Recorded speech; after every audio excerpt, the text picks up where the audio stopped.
네, 안녕하세요. 공시법 배세호입니다. 자, 우리가 이전까지는 이제 기본 강의를 통해서요, 우리가 공시법에 관한 기본적인 내용들을 다 살펴보았어요. 기본 강의를 한 번만으로도 여러분들이 스스로 정리해서 시험 보는데 충분할 수 있도록 기본 강의를 구성하다 보니까 좀 꼼꼼하게 했습니다. 그래서 좀 양이 좀 적지는 않은 편이에요. 그래서 기본 강의 내용만 충분히 잘 정리하셔도 여러분들이 시험에서 합격하는 데는 전혀 지장이 없습니다. 다만 우리가 이제 심화 강의, 자, 시간부터는 심화 강의인데요. 이 심화 강의 시간에는요, 기본 강의에서 우리가 했던 내용들, 설명을 자세하게 했던 내용들, 그 내용들은요, 이제 정리를 하면서 넘어가요. 책을 통해서 우리가 앞에서 했던 내용들을 정리하면서 다시 복습을 하고요. 그리고 기본 강의에서 미처 하지 않았던 내용들이 있죠.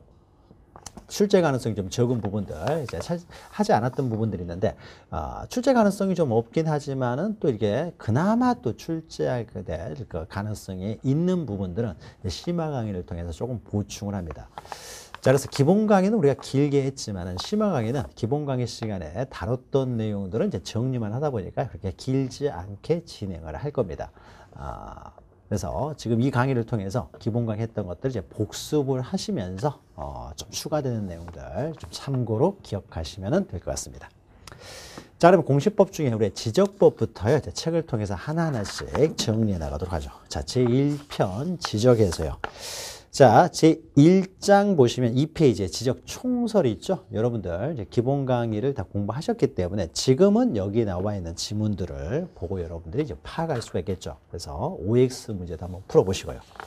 자, 넘기시면은 제1절에서요. 자, 우리가 지적법을 규율하는 법. 이것은 이제 공간정보의 구축 및 관리 등에 관한 법률이죠. 근데 이 법을 우리가 다 공부하는 것이 아니라요. 이 중에서 특히 지적에 관한 규정들, 이것만 우리의 시험 범위이기 때문에 우리가 간단하게 지적법 이렇게 표현하기도 하는 거죠. 그래서 지적법 그러면은 이제 공간정보의 구축 및 관리 등에 관한 법률입니다. 자, 여기에는요, 밑에 이제 그 2에서 용어의 정의가 있죠. 그러니까 뭐 목적도 한번 읽어보죠. 이게 제 1조예요. 1조에 나와 있는 것인데 이 법은 측량 및 수로조사의 기준 및 절차와 지적공부, 부동산 종합공부의 작성 및 관리 등에 관한 사항을 규정함으로써 우리 지적법을 두는 이유는요. 가장 중요한 게 국토의 효율적인 관리, 이게 목적이에요. 우리 해상교통의 안전은요. 수로조사와 관련된 것들이 여기에 해당되는데 수로조사와 관련된 것들은 우리의 시험범위에 해당되지 않기 때문에 볼 필요가 없고요. 그 다음에 우리 지적 공부를 통해서 이렇게 경계를 정확하게 지적 공부에 등록하는 이유는 당사자 간의 소유권에 관한 다툼이 생겼을 때요. 그 분쟁을 해결하는 기능도 하는 거죠. 즉 소유권을 이제 보호하는 그 목적도 부수적으로 갖고야 됩니다. 그래서 가장 중요한 것은 국토의 효율적인 관리죠. 국토의 이행교육을 수립하기 위해서는 국토에 대한 정확한 정보가 있어야 되고 그 정보를 담고 있는 장부가 바로 지적 공부죠. 그래서 우리는 주로 이제 지적 공부와 관련된 내용을 다루게 되는 거죠. 자, 밑에 용어의 정의가 있는데 여기 나와 있는 용어의 정의들은 우리가 앞으로 계속 공부할 내용이죠. 그래서 제1절에서는요. 거의 시험 문제가 최근에는 출제된 적이 없습니다. 그래서 목적 한번 읽어보시고 용어의 정의는 우리가 차후에 뒤에서 자세히 다루기 때문에 그때 보기로 하고 양가로 1번에 지적소관청이 있죠. 지적소관청. 자, 지적소관청 그러면 우리가 이제 시장, 군수, 구청장을 말하죠. 시장과 군수, 구청장. 이제 구별해서 좀 볼 줄 알아야 되는데요. 우리 지적사무는 국가사무예요. 그죠? 국가가 하는 겁니다. 국가사무고. 그런데 이제 국가가 전부, 구체적으로는 이제 국가사무인데 국토교통부 장관이 담당하지만은 국토교통부 장관이 계속 이것을 관리할 수가 없기 때문에요. 각 그 시군구의 그 장에게 맡겨놨죠. 위임을 했죠. 그래서 국가사무를 이제 위임받아서 지적 공부를 관리하는 사람, 이 사람들 지적소관청으로서 시장, 군수, 구청장이죠. 그럼 우리가요, 그래서 군수는 뭐 간단합니다. 군의 이제 그 장이 군수가 되겠죠. 그러면 시장하고 이제 구청장을 좀 구별하셔야 되는데, 시 안에 구를 두고 있을 수가 있어요. 그러면 시 안에 구가 있을 때 그 구가 자치구일 수도 있고 비자치구일 수도 있습니다. 그러면은 특별시요. 시 중에는 특별시가 있고 서울특별시 하나죠. 그 다음에 광역시가 있어요. 광역시. 그러면 특별시나 광역시 안에 구를 두고 있을 때요. 특별시나 광역시 안에 있는 구들은요. 자치구라고 합니다. 자치구. 자치구라고 하는 것은요, 우리가 지자체 선거할 때요, 선거로 뽑는 사람들이에요. 자치구라고 해요. 그러면은 이때 특별시나 광역시 안에 자치구가 있으면요, 그러면 이때 특별시장, 광역시장이 지적소관청이냐, 자치구, 구청장이 지적소관청이냐 있어서 시 안에 구를 두고 있으면 항상 구청장이 지적소관청입니다. 자치구, 구청장이 지적소관청이에요. 그러니까 특별시장, 광역시장은 지적소관청이 아니에요. 그런데 특별시나 광역시가 아니면서도 구를 두고 있는 시들이 있어요. 뭐 성남시 뭐 이런 거요. 또 뭐 수원시, 그다음에 천안시. 이게 좀 도시가 크면 어떻습니까? 특별시나 광역시가 아니지만은 행정적으로 이제 관리를 위해서 구를 나누는 경우가 있어요. 그러면 그 구를 두고 특별시나 광역시가 아님에도 구를 두고 있는 시들, 이런 시들을 우리는 대도시라고 합니다. 대도시. 그럼 대도시 안에도요 구가 있어요. 구가 있는데 이 구들은요 자치구가 아니에요. 비자치구입니다. 그러면은 비자치구가 있으면 이럴 때는 자치구가 아니기 때문에 이럴 때는 대도시시장이 지적소관청이냐? 그것도 아니에요. 자치구든 비자치구든 상관없이요. 그러면 지방자치단체 사무를 처리하는 것이 아니라 국가의 하부 행정기관으로서 사무를 처리하기 때문에 자치구냐 비자치구냐 구별하지 않고요. 그냥 구가 있습니다. 구청장이 지적소관청이에요. 따라서 대도시시장도 지적소관청이 아닙니다. 그러면 이때 특별시장, 광역시장, 대도시시장 이런 사람들은 어떤 사람이 되겠어요? 지적소관청의 이제 상급기관이 되는 거죠. 그래서 우리 지적법에서는요, 대도시시장도요, 특별시장, 광역시장과 동급으로 취급을 합니다. 동급으로 취급한다. 이렇게 보시면 되고요. 또 시 중에서는요, 이런 시가 있어요. 자, 특별시나 광역시하고 동급으로 있는 것 중에 특별자치시가 있습니다. 특별자치시. 특별자치시는 딱 하나죠. 세종시. 세종시 하나 있잖아요. 행정수도 특별자치시, 세종시가 있어요. 근데 세종시는요, 광역시하고 동급이에요. 시도지사하고 동급입니다. 동급이기는 하지만은요, 세종시에는 아직 인구가 많지 않아가지고 이 안에는요, 구가 없어요. 인구가 별로 안 많으니까. 구가 없으니까 어떻습니까? 이럴 때는 구청장이 지적소관청이 될 수가 없죠. 구가 없으니까 특별자치시장이요. 이 사람이 지적소관청이 됩니다. 이 시장에는 특별자치시장은 포함돼요. 그러니까 특별시장, 광역시장, 대도시장은 포함이 안 되지만 특별자치시장은 포함이 되는 거죠. 그 다음에 또 행정시라는 게 있어요. 행정시는요, 보통 시는요, 지방자치단체예요. 대부분이 광역자치단체가 되든 기초자치단체가 되든 시는 지방자치단체가 되는 경우가 일반적인데 지방자치단체가 아닌 시가 있어요. 행정시가 있습니다. 행정시. 행정시는요, 딱 두 개 있어요. 제주시하고 서귀포시예요. 제주도에 가게 되면요, 제주도는 딱 둘로 나눠가지고요. 제주도가 이렇게 있으면은 위에는 제주시, 아래는 서귀포시예요. 근데 제주시도는 인구가 많지 않아가지고요. 이 제주시하고 서귀포시는요, 행정적으로 나눠놨을 뿐이에요. 그러니까 지방자치단체가 아니라 그냥 행정적으로 나눠놓은 시예요. 행정시입니다. 행정시는 이제 제주시하고 서귀포시 두 개가 있는데요. 이것은 지방자치단체로서의 시는 아니에요. 그러나 우리는 국가사무를 처리하는 시장, 군수, 구청장이기 때문에 뭐 지방자치단체는 아니야 따질 필요가 없어요. 그리고 행정시 안에는요, 구가 따로 없어요. 제주시 안에. 서귀포시 안에 구가 따로 없습니다. 구가 없으니까 어떻습니까? 행정시 시장이 바로 지적소관청이 돼요. 자, 그러니까 우리가 어떤 시장은 지적소관청이 되고 어떤 시장은 지적소관청이 안 되는지 이건 간단해요. 그 시 안에 구를 두고 있으면 무조건 구청장이 지적소관청이에요. 자치구, 비자치구 따질 필요 없이 구를 두고 있으면 구청장이 지적소관청. 그럼 시장은 지적소관청이 아니고. 근데 시 안에 구를 두고 있지는 않습니다. 구가 없는 시. 그러면 그때는 시장이 지적소관청이 돼요. 자, 그래서 지적소관청이란 지적공보를 관리하는 시장, 시장 앞에다가 특별자치시장도 써놓으세요. 특별자치시의 장, 특별자치시장. 정확한 표현은 특별자치시장도 포함되어 있어야 됩니다.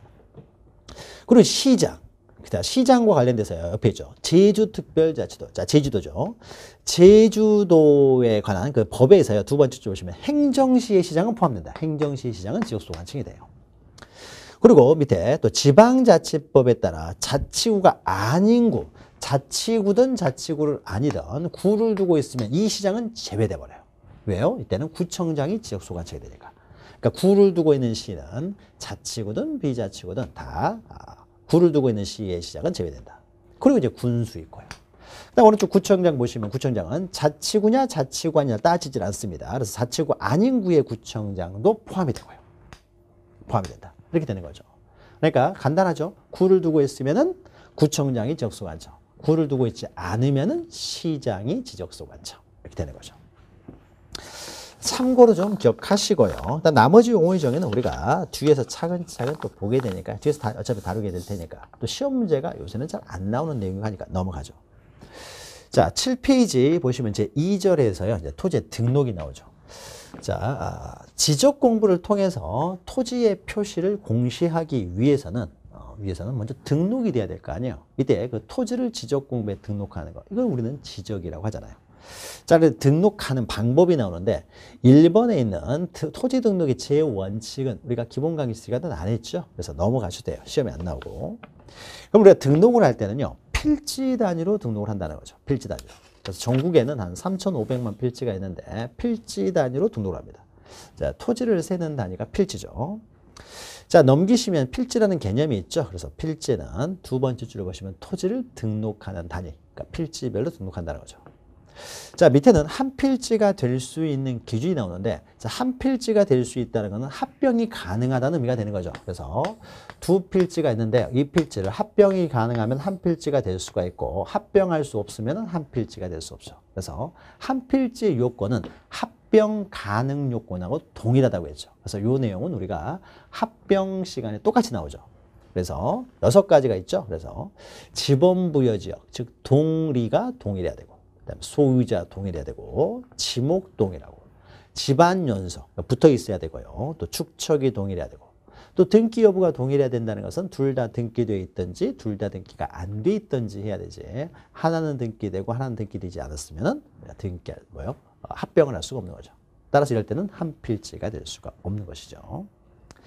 자, 밑에는 이제 양입지가 있는데, 양입지는 한 필지의 모든 요건을 갖추었는데 지목만 달라요. 지목. 자, 지목이 다르면 합필지가 될 수 없죠. 그런데 그 서로 다른 지목이요, 독립적인 어떤 목적을 가지고 있는 것이 아니라 하나의 용도가 다른 용도를 위해서 존재해요. 그러면 이 토지가 어떻습니까? 서로가 주종관계를 가지고 있다는 거죠. 그래서 주종관계를 가지고 있으면 이때 그 종된 목적의 토지는 그 자체가 목적을 가지고 있지는 않기 때문에 이때는 지목이 다르다고 해서 항상 별도의 필지로 등록하는 것이 아니라 주된 용도의 토지에 편입하여 등록할 수가 있는데, 편입하여 전체를 한 필지로 등록될 수가 있는데, 이때 주된 용도의 토지에 편입하여 한 필지로 등록된 종된 용도의 토지를 우리는 양입지라고 하는 거죠. 양입지. 자, 양입지는요, 두 번째 줄의 개념은 그냥 종된 토지라고만 기억하시면 되죠. 좀 더 구체적으로는 종된 용도의 토지죠. 그래서 옆에 요건에요, 그냥 종된 토지라고만 기억하시면 된다라고 했죠. 그래서 주된 용도의 토지의 편의를 위해 설치된 도로공원, 또는 주된 용도의 토지에 접속되거나 주된 용도의 토지에 둘러싸인 토지로서 다른 용도로 사용되고 있는 토지. 그러니까 다 종된 용도의 토지예요. 자, 종된 용도의 토지는 이렇게 양입할 수가 있는데, 다만 양입이 제한되는 경우가 3가지가 있죠. 그 세 가지는 좀 기억하시는데, 먼저 지목이 대인 경우, 종된 용도의 토지가. 대인은요, 항상 그 자체가 목적이기 때문에 별도의 필지로 등록한다는 거죠. 양입이 될 수가 없고. 또 두 번째는 종된 용도의 토지가 주된 용도 토지 면적의 10%를 초과해요. 차지하는 비율이 크다는 거죠.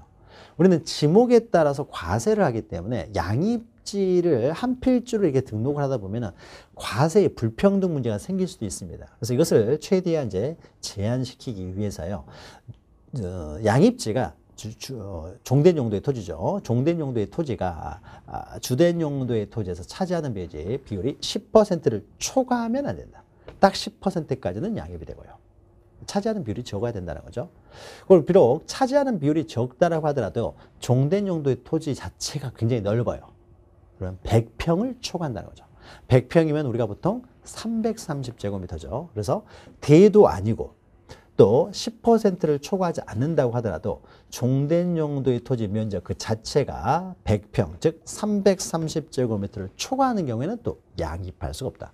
300이 아니라 330이라는 것도 좀 기억하시면 됩니다. 자, 오른쪽에는요, 이제 그럼 필지별로 등록을 할 때 이제 등록 방법이 나와 있죠. 등록 방법. 자, 등록 방법과 관련돼서 오른쪽에 양가로 1번 보시면요. 원래 등록 의무는요. 지적공부에 등록하는 이 지적사무는 국가사무라고 했어요. 그래서 원칙적으로는 국토교통부 장관이 등록해야 됩니다. 그래서 국토교통부 장관 동그라미 치고요. 그래서 오른쪽에 모든 토지, 이렇게 모든 토지에다 동그라미 치고요.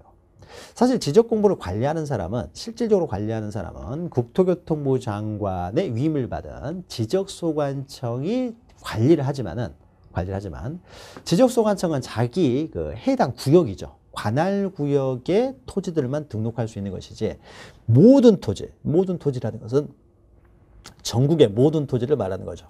이 전국의 모든 토지를 관할하는 사람은 국토교통부 장관이 나와야 되겠죠. 그래서 뒤에 모든 토지라는 말이 나오면요. 국토교통부 장관이 주어가 된다. 이렇게 기억하시면 되고, 국토교통부 장관은요. 모든 토지에 대해서 필지별로 소재, 지번, 지목, 면적, 경계좌표. 이건 뭐예요? 토지의 표시라는 거죠. 토지의 표시를 정확하게 등록하기 위해서 다 조사를 합니다. 실질적으로 심사해서 등록하는 거죠. 그리고 특히 면적 경계의 좌표는 정확한 측정값을 등록해야 되기 때문에 측량도 하는 거죠. 그래서 조사 측량하여 지적공부에 등록해야 된다. 자, 조사 측량 밑에다가요. 다 실질적 심사를 한다. 이렇게 기억하시면 되죠. 모든 토지 이동에 대해서 다 조사를 하고 나아가서 다 면적 경계 좌표는 측량까지 해서 등록해야 된다는 거죠. 그래서 국토교통부 장관이 전국의 모든 토지를 다 등록을 했습니다. 자, 등록한 이후에요. 토지에 이제 이동이 발생할 수가 있는 거죠. 그럼 토지에 이동이 발생할 때마다 국토교통부 장관이 모두 이렇게 지적을 정리하라고 하면은 너무 힘드니까, 자, 이때는 어떻습니까? 지적소관청이 등장하는 거죠. 그래서 토지 이동에 따라 지적 공부를 이제 정리하는 사람은 이제 지적소관청이 등장하는 거죠. 자, 그래서 넘기시면 10페이지 양가 1번에 지적 공부에 등록하는 지번, 지목, 면적, 경계좌표. 여기 소재가 빠져 있다는 거죠. 소재는 동이름, 리이름을 말하는데 동이나 리 이름은요 반드시 국토교통부 장관이 정합니다. 지적소관청이 정할 수는 없다는 거죠. 그리고 이것은 법에 의해서 정하는 거예요. 그래서 법에 의해서 정해진 동이다. 그래서 우리가 법정동 이렇게 합니다. 법에 의해서 정해진 동이다. 법정동 이렇게 하는 거죠. 그래서 지적소관청은 소재는 건들지를 못하고 동이름, 리이름은 그 다음부터 이제 지번, 지목, 면적, 경계, 좌표. 자, 토지 이동에다 동그라미 치셔야 되죠. 모두 등록을 한 이후에 토지 이동이 발생하면, 여기서 토지는 이제 토지 이동이죠. 우리는 토지 이용을 다루지는 않습니다. 토지의 이용은 여러분 국토의 계획 및 이용에 관한 법률에서 다루는 것이고, 우리는 토지의 이동만 다뤄요. 그 상태만을 다루는 거죠. 이동 동그라미 치고, 이동이 있으면 이제 지적소관청이 결정하여 등록하는데, 다만 이제 결정하는 방법, 지적소관청이 등록하는 방법과 관련돼서 원칙적으로는 토지 소유자의 신청을 받아서 결정하는 것이 원칙이죠. 다만 세 번째 줄에 신청이 없다고 하더라도 지적소관청은 정확한 내용을 지적공부에 정확하게 빨리빨리 등록하기 위해서요. 직권으로 조사 측량하여 결정할 수도 있다는 거죠. 그래서 신청이 없다고 하더라도 지적소관청에서는 1년에 한 번씩 계획을 수립해가지고 그 계획된 내용에 따라서 다 조사해가지고요. 직권으로 정확한 내용을 등록할 수가 있다는 거죠. 밑에 양가로 3번은 직권에 의해서 조사 등록하는 절차가 나오죠. 그래서 먼저 1년에 한 번씩 계획을 수립한다고 했죠. 그래서 지적소관청은 동그라미 치시고요. 지적소관청은 1년에 한 번씩 두 번째 줄에 있죠. 토지 이동 현황 조사 계획을 수립한다. 우리는 이용을 다루진 않아요. 여기서 말을 바꿔가지고 토지 이용 현황 조사 계획, 그럼 틀린 거예요. 토지 이동 현황 조사 계획을 수립하는 거죠. 자, 수립할 때는 세 번째 줄 보시면요. 지적소관청이 시군구의 장이니까 시군구별로 수립을 하지만은 부득이한 사유가 있으면은 읍면동별로, 좀 복잡하면요. 읍면동별로 수립할 수도 있다라는 거고요. 자, 그러면은 조사 계획을 수립했으면요. 그 계획에 따라서 조사를 하게 되겠죠. 그래서 그 다음 칸 내려오면 이제 조사라는 거죠. 첫 번째 줄에 있죠. 그 계획에 따라서 토지 이동 현황을 조사를 하고요. 조사 동그라미 치면 되겠죠. 첫 번째 줄 오른쪽에 조사. 그럼 조사한 내용을 어떻습니까? 기록을 해놔야 되겠죠. 그러니까 조사부. 그 밑에 있죠. 조사부에 이제 적어야 되겠죠. 자, 조사부를 적은 다음에 그 다음 단계로 내려오면은 조사부에 적은 내용을 깔끔하게 다시 정리해 놓은 서류를 우리는 조서라고 해요. 그래서 지적소관청은 토지 이동 조사부를 근거로 토지 이동 조서를 작성하고요. 자, 토지 이동 조서. 조서 동그라미 치면 되고 이동 조서를 작성하고요. 그럼 조서에 따라서 정리를 하는데 정리하기 전에 마지막으로 결의서를 작성하는 거죠. 그래서 다음 줄 보시면은 중간쯤에 있죠. 토지 이동 정리 결의서를 이제 첨부해야 된다. 그러니까 토지 이동 정리 결의서를, 그러니까 조서를 근거로 해서요. 토지 이동 정리 결의서를 작성하고 그 결의서에 따라서 결제받은 대로 어떻습니까? 지적 공부를 정리하게 된다라는 거죠. 이 순서가요. 큰 흐름으로서 한번 실제가 된 적이 있으니까 큰 흐름만 좀 기억하셔도 됩니다. 자, 그러면 오른쪽에서는요, 이제 11페이지부터는 구체적으로 이제 토지의 표시에 따른 토지 표시마다 이제 등록하는 절차가 나오죠. 가장 먼저 소재가 나와야 될 텐데 소재는 국토교통부 장관이 법으로 정하기 때문에 따로 뭐 절차 이런 게 없어요. 절차 없고 이제 지적소관청이 정할 수 있는 것은 이제 지번, 지목, 면적, 경계, 좌표인데 5가지죠. 근데 좌표를 등록하는 방법은 너무 기술적이고 전문적이다 보니까요. 좌표를 등록하는 방법을 따로 우리가 다루지 않고 그래서 지번, 지목, 면적, 경계 이 4가지의 등록하는 방법을 중심으로 다루는 거죠. 그러면 지번에 대해서는요 거의 매년 나와요. 지목은 2문제까지도 나옵니다. 한두 문제가 나오고요. 면적과 경계는 이제 번갈아 가면서 한 문제 정도씩 나와요. 굉장히 이제 중요한 내용이 되는 거죠. 우리가 앞에 했던 그 등록하는 방법 있죠. 그래서 9페이지, 10페이지에 있는 내용. 이것도 가끔씩 나와요. 그러니까 요 내용하고 그다음에 앞으로 이제 지번, 지목, 면적, 경계 등록 방법은 확실하게 여러분이 정리를 하셔야 됩니다. 먼저 지번 있죠. 지번과 관련돼서요. 의 보시면은요. 두 번째 줄 보시면요. 리동 단위, 리동. 우리가 지번을 부여할 때는 동리 단위로 지번을 부여하죠. 그래서 이 리동을 지번부여 지역이라고 하죠. 지번부여 지역.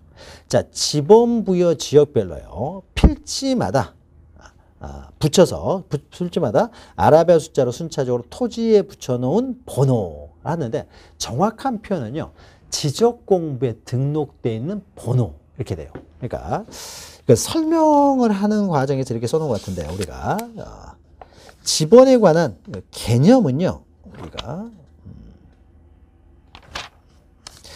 5페이지 보시면 거기에요. 용어의 정의해가지고요. 양가로 6번에 토지의 표시에서 그 표 하나 있죠. 그래서 지번해가지고 뭐라고 되어 있습니까? 필지에 부여하여 지적공부에 등록한 번호죠. 그러니까 내가 살고 있는 곳이 100번지면 지적공부에 100번지로 등록되기 때문이죠. 내가 살고 있는 것이 뭐 200번지다. 지적공부에 200번지로 등록되기 때문이죠. 그러니까 새로운 토지가 발생을 했어요. 그럼 아직 지번은 없는 상태죠.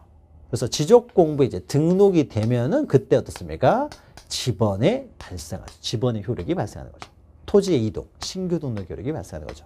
그래서 지적공부에 등록되기 전에는 지번이 없다가 지적공부에 등록되면은 비로소 지번을 갖게 되죠. 그럼 이때 지적공부에 등록된 번호를 우리는 지번이라고 하는 것이죠. 자, 양가로 2번 표기하는 방법은요. 지번은 아라비아 숫자로 표기합니다. 다만 동그라미 2번 보시면은 임야대장, 임야도에 등록된 토지는 우리 지적공부가 토지대장, 지적도, 임야대장, 임야도 이런 식으로 이원화되어 있다 보니까 이 토지가 토지대장, 지적도에 등록되어 있느냐, 임야대장, 임야도에 등록되어 있느냐 이거 장부를 구별하기 위해서요. 임야대장, 임야도에 등록된 토지는 그 숫자 앞에 산자를 붙이죠. 산 7번지 이렇게 숫자 앞에. 자, 그래서 우리가 임야대장, 임야도 해가지고 그 밑에다 임야 쓰고 가입해 주시면 됩니다. 임야이기 때문에 붙이는 게 아니죠. 우리가 등록전환할 때 잠깐 설명드렸는데요. 임야인 채로 토지대장 지적도에 등록되는 경우들이 있죠. 그러니까 임야이면서 토지대장에 등록되는 토지, 즉 토지대장에 등록되는 임야들을 우리가 토임 이렇게 부른다고 했죠.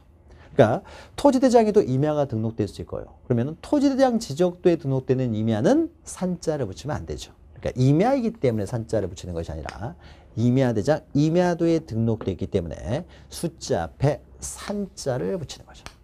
그럼 산자를 붙이는 것이지 임야대장, 임야도에 등록됐다고 해서 임자를 붙이는 것이 아니다라는 거죠. 산자를 붙인다. 그러니까 숫자 앞에 산자를 붙이죠. 그리고 넘기시면 3번요. 지번은 어떻습니까? 이렇게 본번만으로 된 지번도 있고 뭐 산 7의 1 해서 이 부번이 있는 지번도 있는 거죠. 그럼 우리가 본번과 부번, 지적 공부에 등록할 때는 본번과 부번 사이는 이렇게 줄 표시로 연결을 시키는 것이지 의로 연결해서는 안 된다라는 거죠. 줄 표시로만 연결하는 것이고 우리가 읽을 때만 의로 읽는다는 거죠. 읽을 때만 의로. 자, 이는 지번에 관한 이제 기본적인 내용이고요. 자, 밑으로 보면 이제 지번 부여 방법인데 요것도 이제 시험 문제 나오는 거죠. 근데 밑에 있는요, 기본 위치에 따른 분류, 진행 방향에 따른 분류. 그래서 지번을 부여하는 방법은 여러 가지가 있습니다. 여러 가지가 있는데 이 지번 부여하는 여러 가지 방법들, 이것은 시험에 안 나오고요. 우리나라에서 과연 이 여러 가지 중에서 어떻게 부여하고 있느냐, 우리나라에서 부여하고 있는 방법, 요게 시험 문제 나오는 거죠. 그래서 14페이지 보시면은 이게 이제 우리나라죠. 우리나라에서 토지 이동에 따른 이제 지번 부여 방법이 나오죠. 그래서 14페이지부터가 이제 중요한 거죠. 그럼 여기서요, 그 법 시행령이 가지고 밑에 있는데, 시행령 56조에서요, 지번의 구성 및 부여 방법 이렇게 있죠. 자, 요 내용을 설명하고 있는 거예요. 그럼 거기에 사망에요. 법 제66조에 따른 지번 부여 방법은 다음 각호와 같다 해서 그 1번 체크하세요. 1번. 지번은 북서에서 남동으로 순차적으로 부여한다. 그렇죠. 그래서 여기 지번 부여지역이 있으면요. 여기 여러 필지가 있으면 어떻습니까? 지번을 부여할 때는 왼쪽에서 오른쪽이냐, 오른쪽에서 왼쪽이냐, 위에서 아래냐, 아래에서 위냐, 이거 관련돼서 어떻습니까? 우리는 왼쪽 위에서부터 시작을 한다는 거죠. 북서 기본법이죠. 북서 쪽에서 시작을 한다. 북서 기본법을 취하고 있죠.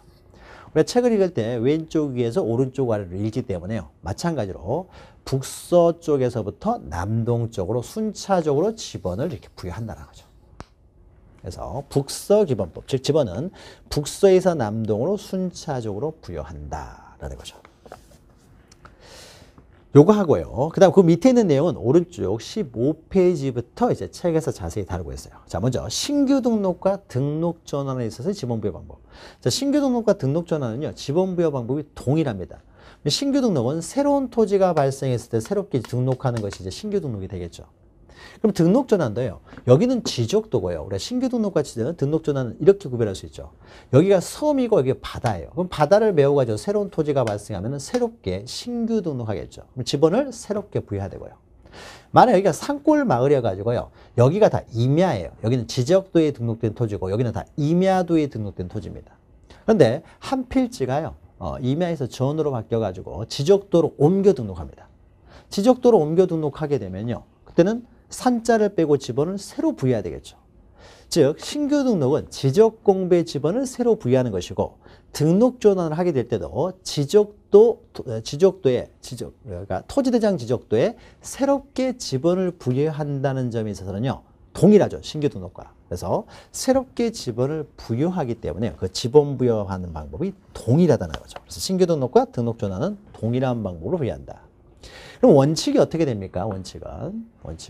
원칙적으로 본번이냐 부번이냐만 잘 기억하셔도 돼요. 본번이냐 부번이냐에 있어서 원칙은 부번이죠. 그럼 부번이면 어떤 부번을 부여하겠습니까? 인접토지 본번의 부번. 얼토당토 않는 부번을 부여해서는 안 되겠잖아요. 그래서 17번지면은 17의 1. 이렇게 인접토지 본번의 부번. 부번만 잘 기억하셔도 됩니다. 앞에 있는 수식어는 우리가 만들어갈 수가 있어요. 그래서 인접토지 본번의 부번 잘 기억하시고요. 자, 그러나 반가로 예외가 있죠. 예외적으로 이제 본번으로 부여할 수 있는 경우가 있죠. 자, 본번으로 부여할 수 있는 경우가 세 가지가 있죠. 그래서 최종 지번 토지에 인접했을 때, 이때는 부번을 부여할 필요성이 없고요. 또 멀리 떨어져 있을 때죠. 멀리 떨어져 있을 때. 그럴 때는 또 부번을 인접하고 있지 않으니까 본번으로 부여할 수 있고요. 또는 대상 토지, 신규 등록이나 등록 전환의 토지가 여러 필지로 되어 있으면 계속 부번이 늘어나는 것을 막기 위해서 이때는 본번으로 부여할 수 있다. 자, 그럼 본번으로 부여하면 어떤 본번을 부여해야 되겠습니까? 이 지번 부여적의 최종 본번 다음 순번의 본번을 부여해야 되겠죠. 대충 본본을 부여하는 게 아니죠. 본본을 부여하면은 그 지번 부여적 최종 본본 다음 순번부터 본본이 되겠죠. 그래서 예외해가지고 했죠. 최종 본본 다음 순번부터 본본을 부여할 수 있는 경우 본본 잘 기억하시면 되죠. 그럼 세 가지. 이쪽 1, 2, 3에서 최종 지번 토지 인접 또는 멀리 떨어져 있다든지 지금 인접하지 않은 거죠. 그 다음에 3번에 여러 필지로 되어 있는 경우 이럴 때는 본본으로 부여할 수 있다. 자, 그리고 밑에는 분할에 따른 지번 부여 방법이죠. 분할. 한 필지를 두 필지 이상으로 나누어 등록하게 되면 필지가 두 필지니까 지번도 두 개가 필요하고요. 그럼 이때 지번을 부여하는 방법은 한 필지는 분할 전의 지번을 그대로 부여한다는 거죠. 한 필지는 분할 전의 지번을 그대로 부여한다. 나머지 필지를 새롭게 이제 부여를 해야 될 텐데 이때 지번을 부여할 때 본번이냐 부번이냐 있어서 이때는 부번을 부여한다는 거죠. 부번. 그래서 한 필지는 분할 전의 지번, 나머지 필지는 부번을 부여한다. 그럼 이때 부번을 부여할 때도 이제 얼토당토하는 부번이 나오면 안 되겠죠. 어떤 부번을 부여해야 되겠어요? 이 본번의 최종 부번 다음 순번의 부번이죠. 그렇죠? 최종 부번 다음 순번의 부번을 부여하는 거죠. 결국 부번인데 최종 부번 다음 순번의 부번. 그러니까 본번 부번만 잘 기억하시면은 거기에 따라서 말을 앞에 수식어는 우리가 충분히 만들어갈 수가 있어요. 자, 이렇게 부여한다. 밑에 그림 있으니까 참고하시면 되고 다만요. 그러면 한 필지를 분할 전의 지번을 부여할 때 이 필지에다 분할 전의 지번을 부여할 것이냐 이 필지에다 분할 전의 지번을 부여할 것이냐 이것은 뭐 선택적으로 할 수 있어요. 다만 여기에 건축물이 있으면요. 그러면 이때는 건축물이 있는 토지에 분할 전의 지번을 우선하여 부여하라는 거죠. 그래서 건축물이 있는 필지에 대해서는 분할 전의 지번을 우선하여 부여하여야 된다라는 거죠. 자, 그러면 분할에 또 이제 상대적으로 대응하는 것으로 이제 합병이 있죠. 합병은 두 필지 이상을 한 필지로 합하여 등록하는 것을 우리는 합병이라고 하는 거죠. 두 필지를 합필지로 합병하기 때문에 이제 지번은 하나만 있으면 되죠. 그러면 이때는 어떤 지번을 사용하느냐 있어서 두 필지 중에 하나의 지번을 사용하게 될 텐데 이때는 선택적인 것이 아니라 선순위 지번을 부여한다는 거죠. 선순위. 그래서 합병 원칙에서요. 첫 번째 줄에 있죠. 지번 선순위 지번. 선순위 대신에 뭐 최종 순위, 최종 순위 이렇게 하면 틀린 말이 되겠죠. 선순위지 최종 순위가 아니다라는 거죠. 근데 선순위라고 하더라도요. 선순위라고 하더라도 부번을 가지고 있으면요. 그건 제외를 하는 거죠. 되도록이면은 지번은 본번으로 부여하는 것이 좋다 해가지고 만약 본번으로 된 지번이 있으면은 본번들만 먼저 고른 다음에 그러니까 부번을 제외하고 본번 중 선순위 지번을 부여하는 거죠. 그래서 두 번째 줄에 있죠. 본번 중 선순위. 본번 중. 최종 순위가 아니라 선순위가 되겠죠. 본번 중 선순위. 이때도 밑에 이제 예외가 있는데요. 합병을 할 때 만약에 여기가 100번지고 여기가 101번지인데 101번지에 건축물이 있다는 거죠. 건축물이 있는 토지에는 먼저 건축물이 있는 토지에 101번지를 합병 후의 지번으로 당연히 101번지로 하느냐 그렇지는 않다는 거죠. 그것은 100번지와 101번지가 선택적이지 않고 원칙적으로 100번지를 부여해야 되기 때문에 건축물이 있다고 하더라도 원칙적으로는 100번지로 부여하지만 다만 토지 소유자가 101번지로 해주세요라고 신청을 하게 되면 그때는 101번지로 부여한다. 그러니까 분할에 있어서는 신청할 필요가 없어요. 진짜 선택적이었기 때문에. 그러나 합병에 있어서는 원칙이 본번 중 선순위였기 때문에 만약에 건축물 있는 토지의 지번을 부여하기 위해서는요. 이 사람이 이 토지가 본번 중 선순위가 아니라면은 아님에도 불구하고 이 토지를 합병 후의 지번으로 부여하기 위해서는 신청을 해야 된다는 거죠. 그래서 두 번째 줄 중요한 것은 신청을 하게 되면은 이제 건축물이 있는 지번을 합병 후의 지번으로 한다는 거죠. 부여한다. 그러나 신청이 없으면 어떻습니까? 원칙적으로 선순위 지번을 부여하게 되는 거죠. 그래서 분할에 있어서는 이제 신청의 개념이 없어요. 신청할 필요가 없습니다. 신청이라는 말이 안 나오지만 합병의 경우에는 신청을 해야만이 건축물이 있는 지번을 합병 후에 지번을 한다. 요거 좀 기억하셔야 되겠죠. 구별해서 기억하시면 되고 그 다음에 가장 복잡한 것이 4번에 있는 도시개발사업. 자, 도시개발사업이나 농어촌 정비사업 이런 곳은 어떻습니까? 이렇게 복잡하게 돼 있는 부분들 여기 있네요. 여기에 여기가요, 어떤 이제 커다란 동이 이렇게 있어요. 커다란 동이 있는데 일부 지역이 이렇게 생겼어요. 여기가 만약에 뭐 서울의 제기동이다라고 하게 되면은 일부 지역을요, 도시개발 사업을 합니다. 도시개발 사업을 한다는 게 뭐겠어요? 이것을 이 부분을요, 네모 반듯반듯하게 만든다는 거죠. 농촌은 농어촌 정비 사업을 통해서 바둑판처럼 만드는 거죠. 그래서 도시개발 사업이나 농어촌 정비 사업을 하게 되면요, 면적 경계 좌표를 새롭게 정하는 측량을 합니다. 그래서 우리는 지적 확정 측량이라고 했죠. 지적 확정 측량. 그래서 도시개발 사업, 농어촌 정비 사업, 도시개발 사업. 사업 시행지역에서는 모양이 좀 틀리네요. 같다라고 치고요. 같다라고 치고. 도시개발 사업에서는 어떻습니까? 새롭게 면적 경계 좌표를 정하는 지적 확정 측량을 한다는 거죠. 지적을 다시 확정하는 확정 측량을 합니다. 지적 확정 측량을 실시하면서요, 도시개발 사업이나 농어촌 정비 사업 이런 지적 확정 측량을 실시할 때는요, 좌표값까지 모두 구합니다. 좌표값까지 모두 구하기 때문에요, 측량을 할 때요, 좌표값을 구하는 측량도 해요. 즉 경위 측량을 한다는 거죠. 경위의 측량. 좌표값을 구하는 측량 방법을 사용하고, 그래서 경위 측량에 의해서 좌표값을 구했으면 좌표값을 정리해 놓은 장부를 또 만들겠죠. 이것이 바로 경계점 좌표를 등록해 놓은 장부다. 경계점 좌표를 등록해 놓은 장부니까 경계점 좌표 등록부라고 하죠. 등록부. 이것을 마련해 둡니다. 도시개발 사업은요, 이런 의미를 갖는 거예요. 도시개발 사업 시행지역에서는 축척도 새롭게 정합니다. 축척은요, 도시개발 사업을 했으면 축척도 500분의 1로 다 바꿔요. 물론 농어촌 정비 사업을 했을 경우에는요, 이럴 때는 이제 축척을 1000분의 1을 사용합니다. 일반적으로. 그러나 도시개발 사업은 이제 500분의 1을 사용하는 거죠. 이게 이제 지적 확정 측량 실시 지역이 되는 거죠. 지적 확정 측량 실시 지역에서는요, 필지들이 이제 다 이제 바뀌어요. 이렇게 면적 경계가 바뀌면서요, 지번도 이제 또 새롭게 부여하는 거죠. 지번도. 이게 100필지 쓰면 반드시 100필지로 만드는 것이 아니라 120필지를 만들 수도 있어요. 그래서 공사비를 또 이렇게 충당을 하기 위해서 또 나머지 또 분양도 해야 되고 하기 때문에 충당을 위해서요. 그러니까 뭐 130필지를 만들 수도 있어요. 그러니까 필지수하고 이 필지수가 동일하지는 않기 때문에 지번도 이제 뭐 새롭게 이제 부여해야 됩니다. 또 100필지를 100필지로 했다라고 하더라도요, 여기 필지에 지번들이 너무 엉망이었다. 그러면 그걸 그대로 사용하면은 지번이 또 엉망이니까요, 지번도 이렇게 새롭게 부여하는 거죠. 이때 지번을 부여하는 방법이죠. 자, 원칙적으로는요, 세 번째 줄을 보시면은 원칙적으로 여기에 있는 부번들 때문에 복잡하기 때문에 부번들은 전부 다 빼고요, 본번만을 골라서 부여하는 거죠. 본번만을 골라서. 그래서 본번을 지번으로 부여합니다. 자, 그런데 예외가 있죠. 본번으로 돼 있다고 하더라도요, 이게 본번인데 여기가 28번지인데 이 지역 밖에 28에 2번지가 있다든지, 또는 여기가 뭐 8번지인데 이건 경계에 걸쳐 있어요. 이렇게. 그러니까 도시개발 사업을 하면서 쭉 이렇게 쳤는데요, 일부만 들어갔다는 거죠. 그래서 경계에 걸쳐 있어요. 그럼 여기 어떻습니까? 8번지가 또 있잖아요. 근데 8번지를 또 사용해 버리면 안 되겠죠.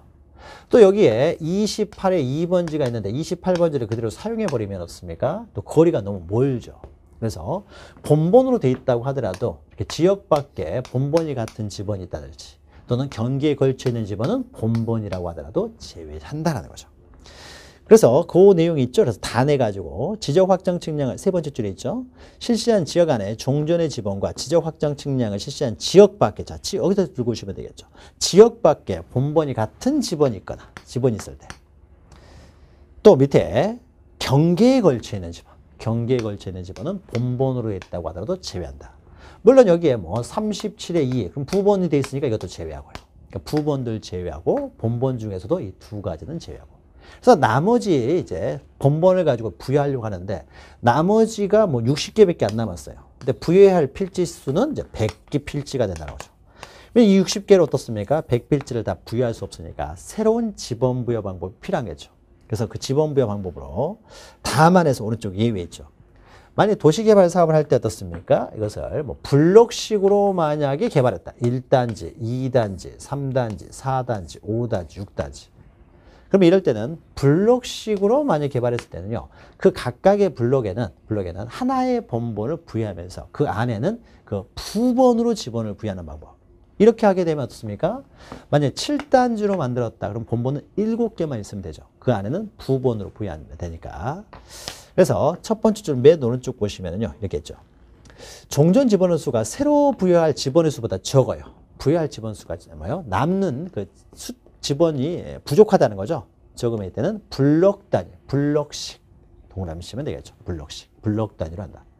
근데 블록 단위로 이렇게 개발을 안 했을 수도 있는 거죠.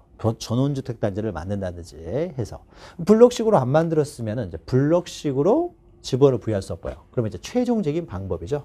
최종적인 방법으로 이 제기동의 맨 마지막 집원이 1500번지였다고 하면은 이 제기동 내에서는 아직 1501번지는 한 번도 있어 본 적이 없으니까 이 집원 부여적의 최종 본번 다음 순번으로 어떻습니까? 차례대로 1501, 1502, 1503, 1504 이렇게 부여할 수가 있는 거죠.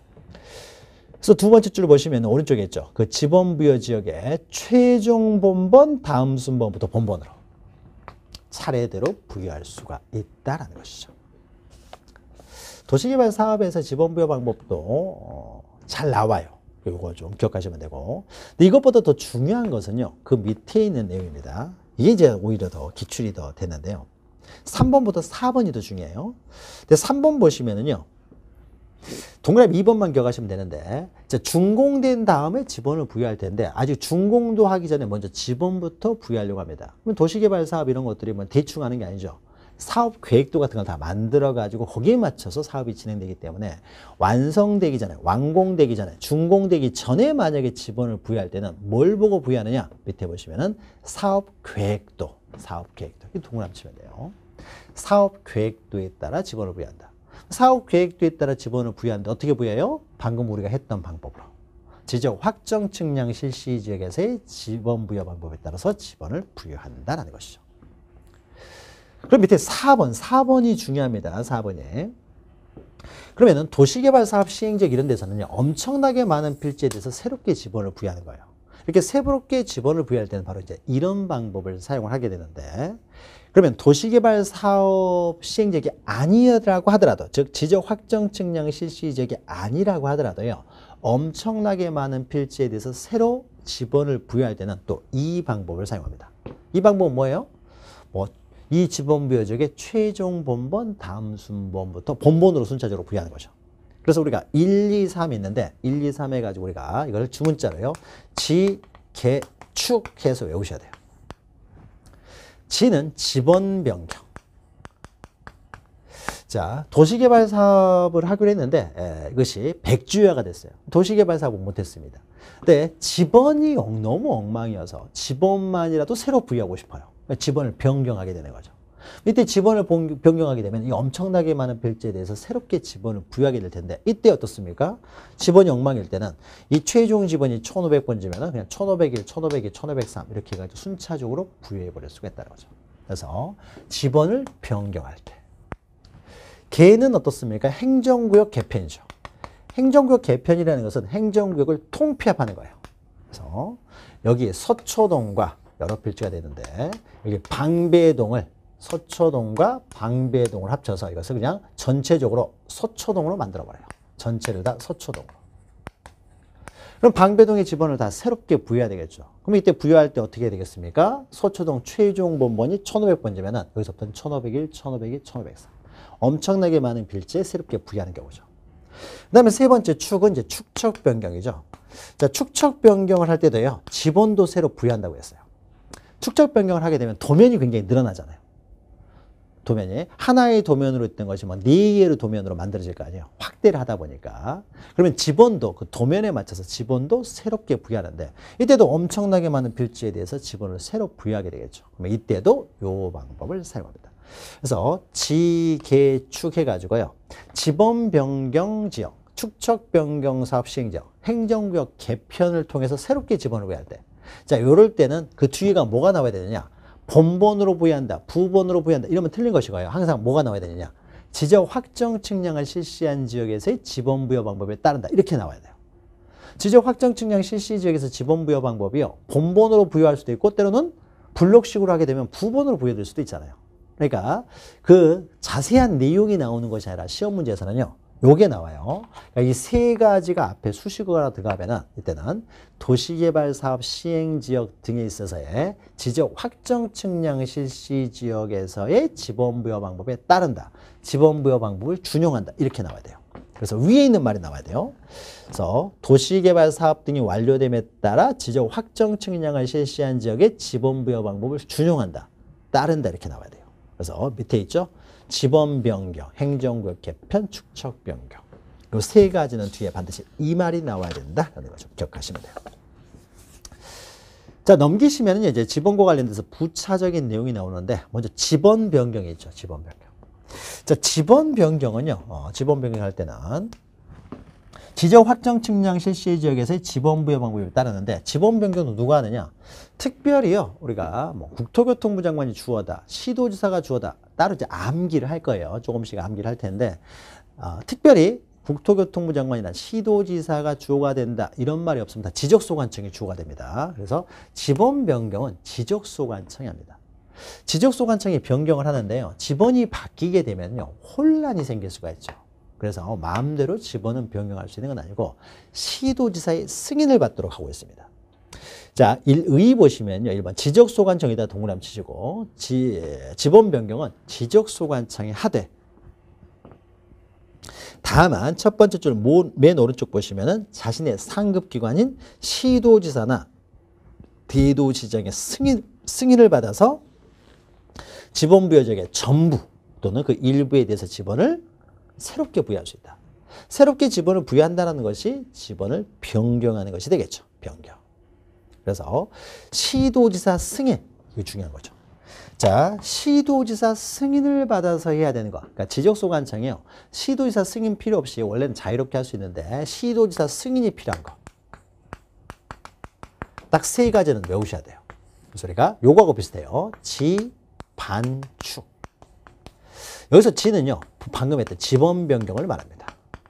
반은 우리가 지적 공부 시간에요. 종이로 된 지적 공부를 반출할 때는 마음대로 반출해서는 안 되고 시도지사 승인을 받아야 되고 축척 변경은 어마어마한 사업이다 보니까 시도지사 승인을 받아야 돼요. 그래서 지반축해서요. 지게축하고 좀 구별하셔야 돼요. 지반축해가지고 시도지사의 승인을 받아야 되는 경우는 딱 세 가지밖에 없습니다. 요게 이제 중요해요. 그러면 이 세 가지를 제외하고 시도지사 승인을 받아야 된다. 다 틀린 말이에요. 그러니까 지적소관청에서 토지를 조사 등록하기 위해서 토지 이동 현황 조사 계획을 수립할 때는 시도지사 승인을 받아야 된다. 그럼 어떻게 돼요? 토지 이동 현황 조사 계획 이런 말 없잖아요. 이건 틀린 거죠. 지적 공부를 복구할 때는 시도지사 승인을 받아야 된다. 그러니까 시도지사 승인을 받아 지적 공부를 복구해야 된다. 이거 틀린 거죠. 복구라는 말 없잖아요. 그래서 이 세 가지를 외우는 이유는요. 이 세 가지만 승인사항이 되기 때문에 이 세 가지 자체를 외우는 것도 중요하지만 이 세 가지를 제외한 다른 내용에서 시도지사 승인을 받아야 된다라는 말이 나오면 다 틀린 표현이 됩니다. 시도지사 승인을 받는 건 딱 세 가지예요. 요것만 기억하시면 됩니다. 그래서 시도지사 승인사항이다라는 것만 기억하시면 돼요. 그 다음에 오른쪽에는 결번이 있죠. 결번. 우리가 합병 같은 걸 하게 되면은 지번이 사라질 수가 있죠. 자, 이것을 우리는 결번이라고 하는 거죠. 결번. 그럼 결번과 관련돼서는요.